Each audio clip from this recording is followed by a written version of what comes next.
کا دا راته وایي چې هغه متل دی چې سمندر په کوزه کې را بندول که په لنډو ټکو کې ټولې خبرې راته په ګوته کې چې د کلي هغه کومې ستونزې نو زه ستاسو سره په شارټ الفاظو کې دا خبره کول غواړم چې تاسو ته پته ده چې دلته کې د زما خپل خبردار کوم 98 نه زه په خپل زه په هوش او حواس کې راغلم چې زه به کراچۍ ته تلم راتلم زه به چې کراچۍ ته لاړم واپس به چې رالم زموږ حالات به هغه شانتي وو ګوره د مسایلو د حل دپاره د مسایلو د حل د تلاش دپاره د هغې د مسایلو کنجي چې ده هغه سړک دی چې کوم ځای کې سړک موجود وي هلته کې مسایل چې دی په خپله ختمېږي زموږ خلکو ته غټه مسله د سړک ده چې هغه تاسو ته پته ده زموږ دلته کې پیټ پنډو کې موږ په اوږه راوړو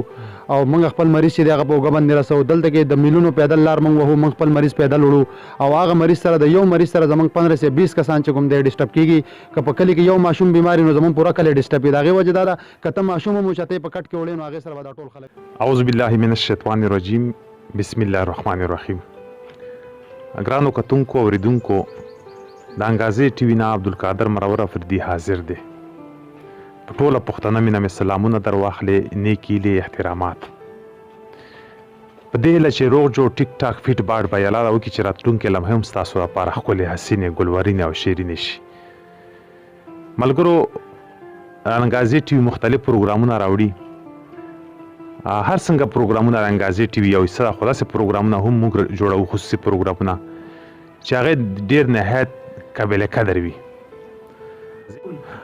زه ضلع شنګلا او کلی جټکول ته راغلی یم دلته زما سره یو ډېر د قابل قدر مشر ناست دی هغه نه به تپوسونه کوم چې د دې کلي ستونزې څه دي په خپل پروګرام کې ماما درته ستړي مه شي او ستړی مه شي او پخیر راغلی ماما که دا راته وایي چې دا کلي نوم څه دی دې کلي نوم پورې کلي خوا کلي په غټه کې دې کلي ته جټکول ویل شي ټیک ماما که دا راته وایي چې د جټکول کلي اهم مسالات ستونزه کومه یو ده مسله دا ده چې روډ دلته نشته دی که نه سکول نشته راوړو یا د پورې په راوړو سکول به وړی صاحب پورې پوه شو هسپتال نشته سړک نشته هر شی مو په ګوره باندې راوړو پوه شو که نه څوک بیمار شي په زموږ کې ورته پوره اثر کوي ماما ستاسو بالا دلته موده وشوه په دې کلي کې ستاسو استوګن یې او پاتې کېږي آیا ستاسو په ځوانان دلته سرکاري چارواکي دلته چې راشي ووټ غواړي هغوی ته ستاسو ځوانان او ستاسو مشران ولې وینا نه کوي چې دې کلي له سهولت راوړي موږ د هغوی به کوو چې بیا یو علاج وروسته څوک غواړي نجیب ما خبرې کړې بیا خو مله کار دی نه کړی پټ شي پټ شي ګرانو کتونکو دا و زموږ سره د دې کلي مشر نورو مشرانو له به هم ورځو دې کلي په هکله به پوښتنې کوو راځئ چې نورو له ورشو خو موږ ته ډېرې مسلې دي سکولونو مسلې هم دي د روډونو هم دي او په دې په څاروو باندې هم راوړو داسې دغه نشته موږ ته روډ دغه ځای پر راغلی پاتې شوی دی او بل روډ چې کوم دی د هغه طرف نه چې کیسر طرف نه هغه هم نیمه پر راغلی دی هغه پاتې شوی دی نو د وجې پاتې شوي دي بس چې کوم د وټونو وخت راشي دلته کې موږ پسې راشي د هغې نه بعد بیا زموږ څه تپوس نه کوي خپل وټ واخلي د هغې نه وروسته بیا زموږ څه پوښتنه نه کوي چې څه حساب دی انګو کې واچوه په دې اوږو باندې وړو که داسې غاړې ته دغه سټاپو پورې د هغې نه بعد بیا په ګاډي کې ځي بالکل پړ شوی دی موږ نه تپوس هم نه کوي د مشرانو سره به خبرې کوو زما سره یو ځوان ولاړ دی هغه به راته خپل نوم معرفي کړي السلام علیکم که خپل ځان دې راته معرفي کړو وعلیکم السلام جی زه له ټول نه مخکې د انګازي نیوز انتهایي زیات مشکور یم چې هغو جټکول ته راله او زموږ پسماندګي ښیي نو ډېره مننه کوم ستاسو دلته کې خو زموږ ډېرې زیاته پسماندګي ده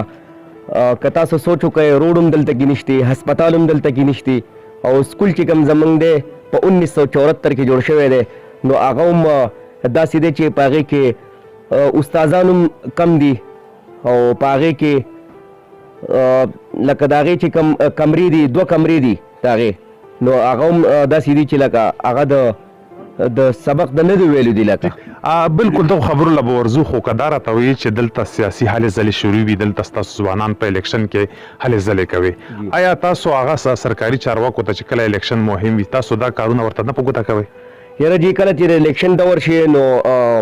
کاغه ایم پی آی کاغه ایم این آی راشي د اوټ مرحله نو اوټ خپل اخلي اوټ ورله موږ ورکو خو بیا یې موږ په سترګو نه وینو چې کله هغو الیکشن وګټي نو هغو بیا موږ په سترګو نه وینو خو د الیکشن نه مخکې هغو ډېر زیات موږ ته وایي چې موږ به تاسو له دا کار وکړو موږ به تاسو له دا کار وکړو خو بیا هغو موږ په سترګو نه دي لیدلي که دا راته وایي چې دې ځای ایم پي نوم راته واخلې او دا راته وایي چې ایم پي دلته څو وزټ کړي څو ځلې راغلی دلته یاره ایم پی ای خو زمونږ چې کوم دی فیصل زیب دی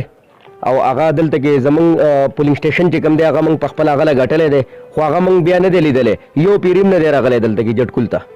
ټیک ګرانو کتونکو ډیره د افسوس خبره ده چې دلته ایم پی ای او د دې ځای نه وټ هم اخیستی دی او دې ځله نه دی راغلی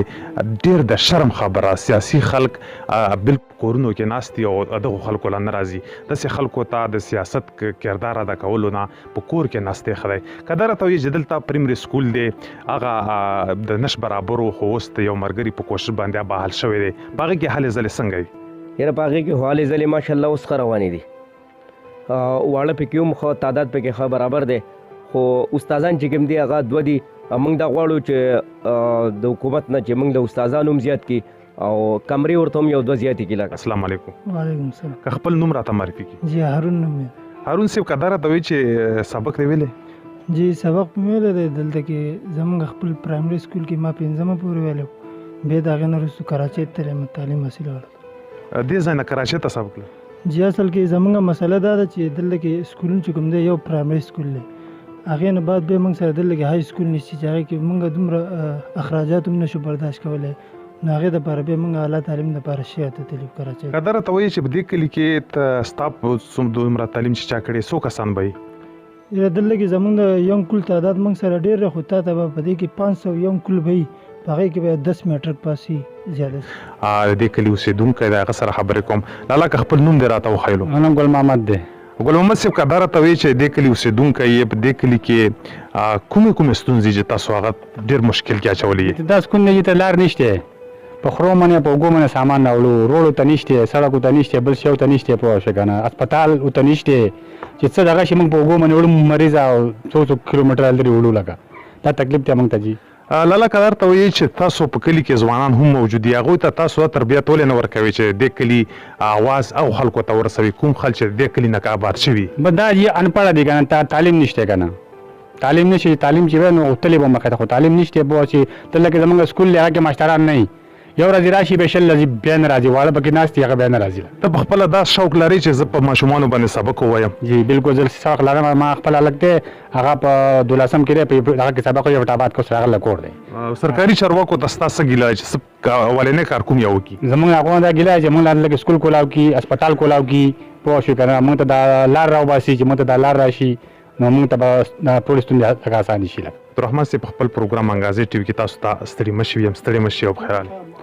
ډېره مهرباني زه ستاسو ډېر زیات مشکور یم چې تاسو په دې دومره پسمانده علاقې ته راغلی او زمونږ په دې مسایلو باندې زمونږ په دې حالاتو زمونږ سره پوښتنې وکړې نو زه ستاسو ډېر زیات مشکور یم ستاسو د ملګرو ستاسو د ټیم د انګازي ټي وي ډېر زیات مشکور یم چې تاسو راغلی دلته کې زمونږ حالات ولیدو عبدالرحمن صاحب که دا راته وایي چې خبرې ډېرې دي او که په دې باندې په دې کلي باندې د مسلو خبرې شروع کړو نو ډېر زیات وخت به وغواړي که دا راته وایي چې هغه متل دی چې سمندر په کوزه کې رابندول که په لنډو ټکو کې ټولې خبرې راته په ګوته کړي چې دې کلي هغه کومې ستونزې نو زه ستا سره په شارټ الفاظو کې دا خبره کول غواړم چې تاسو ته پته ده چې دلته کې د زما خپل خبردار کوم 98 نه زه په خپله زه په هوش او حواس کې راغلی یم چې زما زه به کراچۍ ته تلم راتلم زه به چې کراچۍ ته لاړم واپس به چې رالم زموږ حالات به هغه شانتي وو ګوره د مسایلو د حل دپاره د مسایلو د حل د تلاش دپاره د هغې د مسایلو کنجي چې ده هغه سړک دی چې کوم ځای کې سړک موجود وي هلته کې مسایل چې دی په خپله ختمېږي زموږ خلکو ته غټه مسله د سړک ده چې هغه تاسو ته پته ده زموږ دلته کې پیټ پنډو کې موږ په اوږه راوړو او موږ خپل مریض چې دی هغه په اوږه باندې رسوو دلته کې د میلونو پیدل لار موږ وهو موږ خپل مریض پیدل وړو او هغه مریض سره د یو مریض سره زموږ 15 سے 20 کسان چې کوم دی ډسټرب کېږي که په کلي کې یو ماشوم بیماري نو زموږ پوره کلی ډسټرب وي د هغې وجه دا ده که ته ماشوم هم وچتې په کټ کې وړې نو هغې سره به دا ټول خلک ځي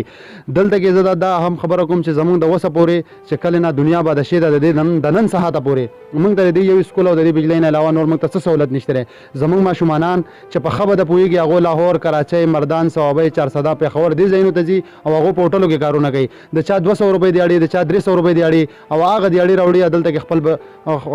کورون والا سره خپل فیملی والا سره هغې په هغې باندې رزق پیدا کوي نو زه تا ته اهم خبره دا کوم چې دلته کې سړک نشته دی خلکو ته مسله د سړک ده او د دې نه علاوه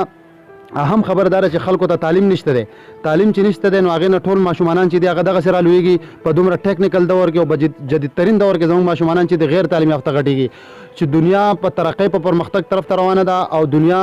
ډیره مخې ته روانه ده او موږ بیا هم لا په هغه پخوانۍ زمانه کې پراته یو. د هغې وجه دا ده زموږ سیاسي لیډرشپ چې دی ډېر قابل قدر خلک دی، ډېر معززه خلک دی، خو هغوی دې علاقې ته لا د انسانانو په نظر نه دي کتلي. کله چې د الیکشن وخت راشي زموږ مشران به ډېر را پیدا شي، هغوی به راشي، څوک به وایي چې موږ تاسو له د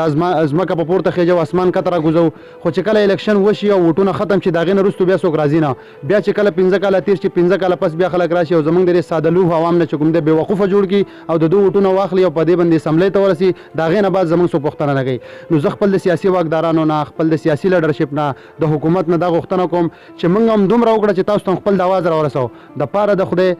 خپل معاشره کې بهتري راوستو لپاره د دې نوي نسل د ښه مستقبل لپاره د دوی دا مسایل چې دا حل کړی شي. نو اوس هم لا وخت دی چې دا نوی نسل لا کوم ماشومانان چې تا ولیدو او دا په دې سکرین باندې راوله چې خلک یې وویني چې دا نوی نسل چې دا زموږ محفوظ شي، کنې په معاشره کې به ډېر غټ بګاړ پیدا شي. زه دې فکر دی زما سره. ته بله کوم اهم خبره دا ده څنګه چې تاسو ته پته ده چې مطلب دنیا ترقۍ طرف ته روانه ده او تعلیمي دور دی. زه تاله یو مثال لا کوم، ژوندی مثال دا چې 3 کاله ما د ګورنمنټ پرایمري سکول جټکول لپاره کوششونه وکړو چې 1974 والي ریاست سوات د زمانې نه هغه جوړ دی او په 2 کمرو باندې مشتمل دی. زه تاته یو غټه خبره دا کول غواړم چې 1974 والي ریاست سوات په دې زمانه کې یو سکول جوړ کړو. نو په کار خو دا ده چې 1974 نه راواله دې وخته پورې دا سکول سیکنډري وی، اوسه پورې هغه لا پرایمري دی، خپل په زاړه حالت کې دی. د دې وجه څه ده؟ په دې تم پوهېدی شي، په دې زم پوهېدی شم. 3 کاله مهنت کې ما 365 ماشومانان باقی کې داخل کړلي، 170 پلس ماشومانان له چګوندې ما سکول بیگ یونیفارم دا اپنے مددات کې تحت ورکړلي. بیا زمون پبلک پیس ویلفیر ارګنایزیشن هغه د دې سکول لپاره आवाज اوچت کړل. زه خپل د ټیم نه غوم ډیره زیاته شکریا ادا کوم. زمون چیرمن صاحب مون لګیا بدی کې کوششونه کوي، سید عیسی خان صاحب دا غوم ډیره زیاته شکریا چې هغه 15 پیری د جټکول درالو د پسمانده علاقې ده. نو تعالی دا مثال لا کو چې 365 ماشومانان لپاره 2 استادان دي او 2 کمرې دي او ماشومانان چې دغه پټنټ کې کینی او یا ماشومانان جنکه ما په سکول کې داخل کړل هغه کته پسمګه کړي. وس هغه سکول کې چې کوم د کله باراني نو ماشومانان ته هم تکلیفي او کله چې ګرمي نو ماشومانان ته هم تکلیفي. زه په دې یاره کې چې د 2010 په زلزلہ کې کرک شوی سکول دا څنګه چې به ماشومانانو راورغړي او کو په دې ماشومانانو راورغړي. نو زه ته دا خبره کوم چې مطلب بیا به دغه تاسو هم څوک ونه کې زګه چې وسه پورې د دې ما ژوندو چا تاسو نه کو. نو زما پوره یقین دی ان شاء الله د دوه د مړو هم څوک تاسو نه کوي. ټیک ګرانو کتونکو، تاسو